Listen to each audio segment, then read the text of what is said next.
Waalaikumsalam warahmatullahi wabarakatuh.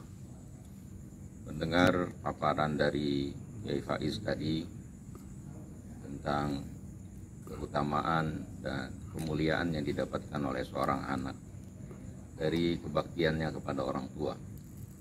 Lalu menyambung dengan beberapa pertanyaan tadi terkait dengan bagaimana kita membangun kesadaran untuk berbakti kepada orang tua, dan juga bagaimana kemudian kita mewujudkan kebaktian kepada orang tua itu yang pada waktu yang sama kita mendapatkan tuntutan untuk kepentingan dan kewajiban kita terhadap keluarga kita.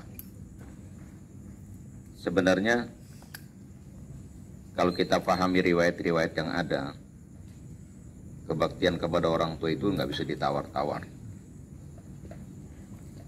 Kalau dalilnya sih udah ngebadek tuh dalil. Udah ngebadek dah. Kalau Betawi bilang udah sekengkean. Dapat. Ada dua keronjot mah. Iya. Ada dua keronjot mah. Iya. Keronjot injak ya Bang. Makanya betul tadi pertanyaan bagaimana membangun kesadaran berbakti itu. Sebenarnya ketika Allah menceritakan tentang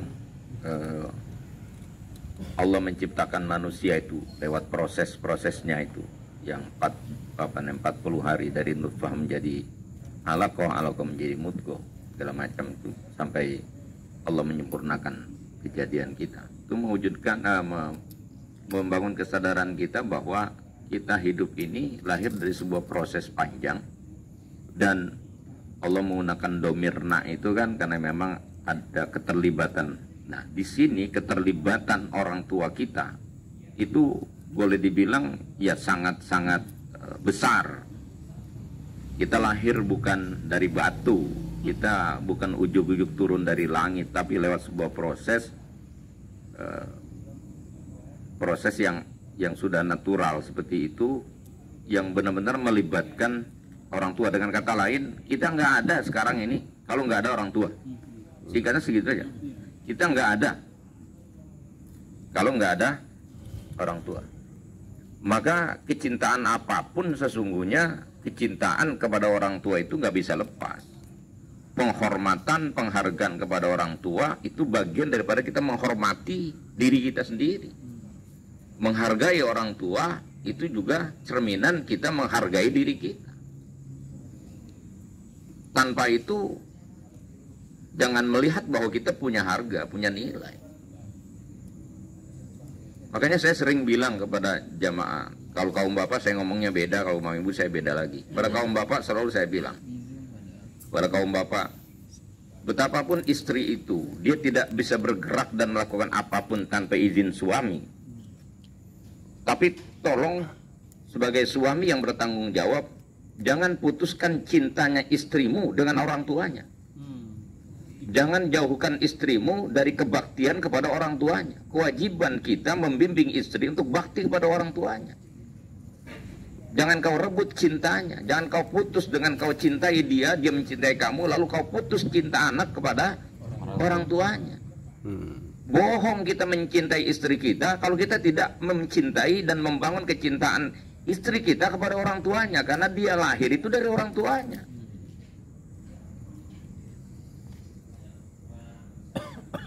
Kesadaran itu harus kita munculkan terus, jangan diputus. Jadi yang mentang-mentang bahwa istri suami itu sangat dominan di situ, lalu kemudian si istri harus taat kepada suami, justru ketaatan dia kepada suami itu, suami harus mendorong dia, menghantarkan dia untuk bakti kepada orang tua. Nah, kepada jamaah laki-laki pun selalu saya kepada jamaah perempuan saya bilang, kalau kamu cinta kepada suamimu, jangan putuskan cinta suamimu kepada orang tuanya. Jangan kau halangi kebaktian suamimu untuk bakti kepada orang tuanya. Omong kosong seorang istri mengatakan cinta kepada suaminya kalau dia tidak pernah mendorong suaminya untuk terus mencintai orang tuanya. Jangan katakan seorang istri dikatakan berbakti kepada suaminya kalau istri tidak mendorong suami untuk berbakti kepada orang tuanya. Kenapa? Ini yang sering terjadi. Ketika kita belum nikah mungkin gampang-gampang aja bakti sama orang tua itu. Ada banyak orang begitu bakti sama orang tuanya, tapi begitu nikah itu bisa berubah. Karena pengaruh pasangan. Bahkan ketika ada konflik, tarik menarik, ini bukan barang baru dan sering terjadi. Kadang-kadang, mohon maaf ya, ada ibu-ibu atau perempuan yang mendengar ini memang kudu dikerasin ini. Kalau iya. Semuanya keras. Ya masalahnya gini, dikit-dikit aja ngambek tuh selalu bilang, pilih saya atau pilih ibu. Itu kan sebuah statement yang sangat jahat menurut saya. Konyol. Bagaimana itu bisa keluar dari seorang istri yang ingin mendapatkan bahagia dunia akhirat? Dan dia pun punya anak. Dia juga akan punya anak nanti. Kan ada dalilnya lagi nih, kalau gue berdalil sabar kabar dalilnya. Birru abaakum tabirrukum abnaukum. Baktilah kamu kepada orang tuamu, nanti anakmu akan bakti kepada kamu. Kalau dikasih pilihan pilih saya atau pilih orang tua, jawaban yang paling baik kalau kita, siapapun di antara kita dikasih pilihan itu, jawab dengan tegas di depan dia, saya pilih orang tua saya. Anda telah memberikan pertanyaan yang sangat keliru. Kau memberikan pertanyaan jebakan yang sangat nista sekali. Itu kan mencelakai itu. Bagaimana kita bisa dapat surganya Allah, dapat ridhonya Allah bersama istri baru kita kenal kemarin. Dia kenal kita udah ganteng, Pak. Iya sih. Iya. Dia kenal kita, dia udah tahu kita ini bisa berdiri. Kemarin waktu kita mencret, dia di mana? Iya, waktu kita masih nggak bisa kemana-mana, ya kita buang air di situ, kencing di situ. Tahu apa dia? Ada yang masih ambeien sekarang juga. Siapa itu? Tuh, dia ngasih jawaban tiba-tiba mengasih pertanyaan menjebak semacam itu kan sangat jahat dan sangat tidak bermoral. Gak layak itu disampaikan oleh seorang istri yang katanya mencintai seorang suami. Cinta itu berkorban. Kalau dia benar mencintai suaminya, dia harus sadar suaminya dari mana. Dia hidup sampai besar, bisa mandiri sekarang. Siapa yang bimbing dia? Siapa yang ngajari dia? Justru dia harus dorong suaminya bakti kepada orang tua. Tapi kalau dikasih pertanyaan kayak begitu, kalau Anda memang betul-betul laki-laki, dikasih pertanyaan, jawab dengan tegas, saya pilih orang tua saya. Mau apa kamu? Loh, ini zamannya udah agak bermoral. Gitu. Jadi membangun kesadaran baktinya di samping dalil tadi yang udah banyak dari ayat Quran kayak Subhan tadi udah jelasin dari mulai waqadha rabbuka la ta'budu illa iyyahu bil walidaini ihsana sampai kunjung hadis ridallahu fi ridal walidain wa suhtullahu fi suhtil walidain, ditambah dengan riwayat tadi bagaimana kemuliaan orang yang benar-benar bakti sama orang tuanya. Kalau saya boleh tambahin lagi riwayat tentang seorang manusia yang disebut dengan manusia langit, Waisul Qarni. Beliau tuh begitu bakti sama orang tuanya. Beliau hanya mendengar cerita tentang Nabi Muhammad lalu dia beriman, menjadi orang beriman. Dan saking rindunya kepada Nabi, dia kemudian minta izin kepada ibunya untuk datang jauh-jauh dari negeri aman, datang ke Madinah. Dia paksakan dengan meninggalkan perbekalan secukupnya buat orang tuanya. Lalu dia berangkat ke Madinah. Sampai di Madinah, kemudian dia tidak menemui Nabi karena Nabi sedang keluar berperang. Dia nggak lama tinggal bingung, dia buru-buru balik lagi karena ingin ketemu orang tuanya.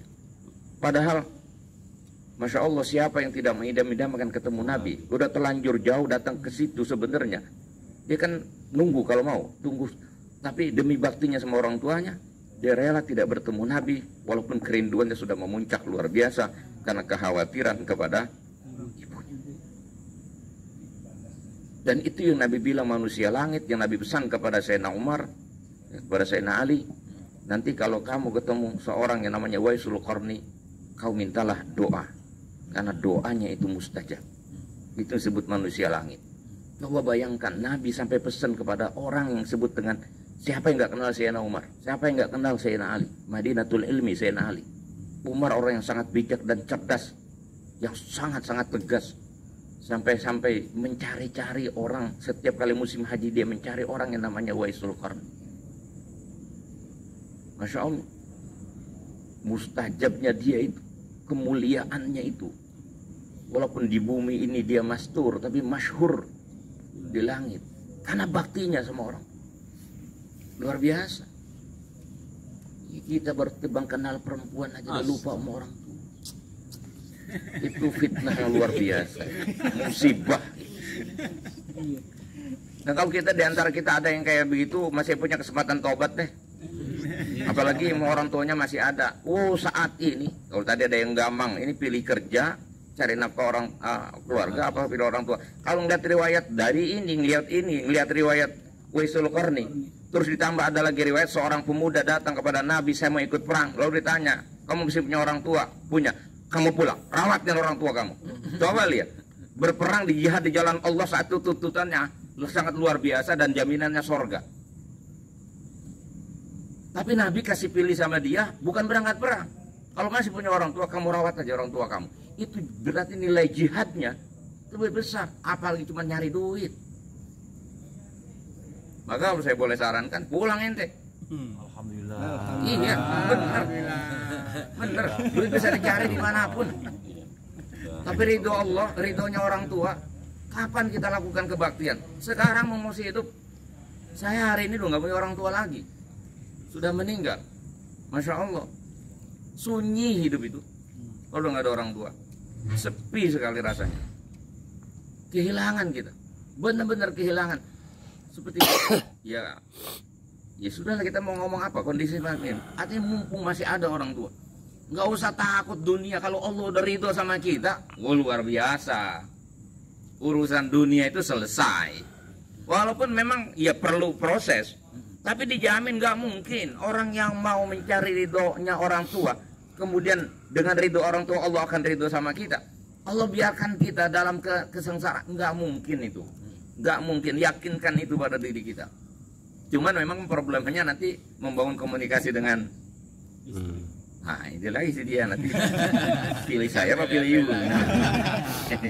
Ini ngeri juga kalau sampai gitu ya, tapi memang harus membangun komunikasi yang baik dulu, nggak bisa langsung straight begitu, supaya semuanya jadi maslahat.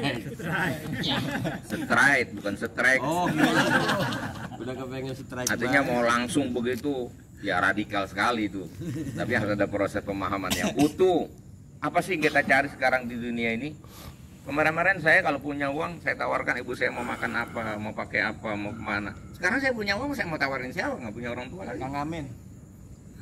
Nah ini bicara pengabdian sama orang tua. Oh, iya. Kan kita lagi ngomong bakti sama orang tua, bukan sama teman.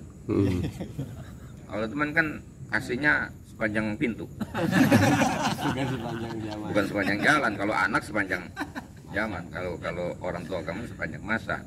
Kasihnya anak sama orang tua itu kan sepanjang jalan, kasihnya orang tua kepada anak sepanjang masa. Tuh. Kalau kasih teman sepanjang pintu, selama lagi pintunya lagi bagus ya bagus, enggak. Jadi ini maksud saya, ini serius saya ngomong, saya serius betul ini. Saya nggak tahu anda bercanda, tapi saya serius, jadi nanti nggak bagus ini urusan. Artinya ini gambaran kehampaan saya sekarang. Yang anda tadi bertanya tentang saya gampang ini pilih orang tua atau bagaimana? Bayangkan 3 bersaudara semuanya jauh. Di hari tuanya orang tua dalam kesendirian, kebayangan? Saya nggak ngebayangin itu. Masya Allah. Walaupun mungkin orang tua nggak banyak nuntut sama kita. Oh, yang penting anak saya sehat, anak saya bisa hidup dengan baik, itu pun saya sudah senang. Kalaupun kita tanya, "Ma, gimana nih, saya apa nemenin emak di sini atau apakah saya pergi?" Ya pasti orang tua nggak ada yang mendominasi anak sih. Pasti orang tua, ya udah terserah kamu lah, kamu. Pasti gitu, pasti dia akan serahkan sepenuhnya. Karena orang tua nggak ada yang minta dibakti sama anak, nggak ada. Tapi di masa-masa tertentu mungkin dia gue membayangkan enak sekali ada orang itu tetangganya kumpul anaknya di situ, sementara dia anaknya di mana-mana gitu kan. Aduh, kalau ngumpul sama anak enak kali gitu. Mungkin suatu saat ada juga rasa-rasa semacam itu. Masih kan? Iya, yang orang-orang tua boleh kita tanya lah. Lah, kita sekarang aja punya anak, Saya punya anak 6, satu aja nggak ada di rumah, rasanya sepi rumah saya. Udah pergi di mana-mana. Padahal ya memang kita yang berangkatin dia untuk kemana-mana. Tapi terasa, kalau kumpul enak kali ya gitu kan. Kalau kumpul enak. Jadi setahun sekali asal Ramadan akhir itu mau Lebaran kumpul semua. Itu udah kayak apa gitu. Hati kita segunung gitu rasanya. Ya. Terus bagaimana kalau dalam kesendirian? Masya Allah. Ya kalau tadi gampang, ya jawaban kalau saya ngasih jawaban Pasti ya pasti. Urusan begini nggak ada gampang-gampang. Orang yang perang aja kata Nabi pulang aja kamu, itu perang loh. Yang wajib saat itu jihad fisabilillah, perang itu wajib.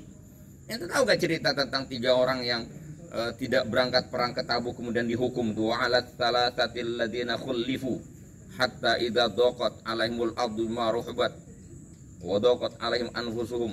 Itu di surah At-Taubah itu. Tentang 3 orang yang tidak berangkat perang.